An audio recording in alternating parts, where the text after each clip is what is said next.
Paolo Rossi. From prison to winning the World Cup. The story of Italian footballer Paolo Rossi. One of the greatest legends of Italian football, his journey became an inspiring tale of rising from crisis to global glory. Before I started, if you were watching me for the first time, added me on TikTok.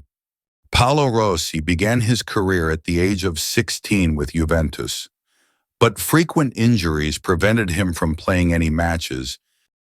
He was then loaned to Como to gain a little experience and later to Vicenza, a Serie B team, in 1976.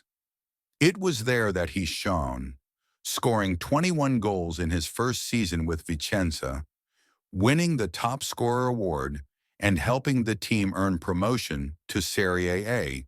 The following season, Rossi led Vicenza to a second-place finish, just behind Juventus, his former club, and was again the top scorer with 24 goals.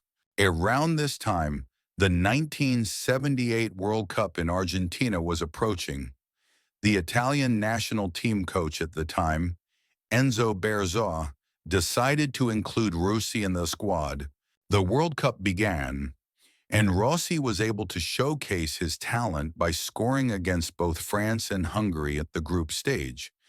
He also scored against Austria in the second round.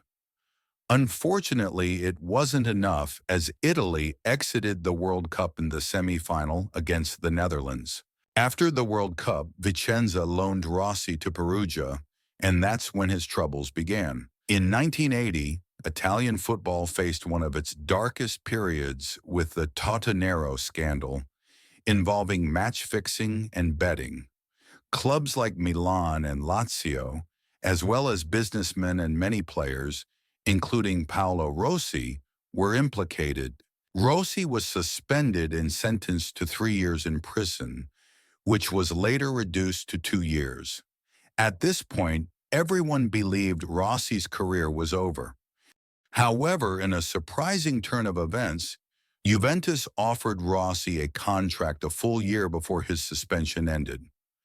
Rossi accepted the offer and became a Juventus player while still serving his sentence.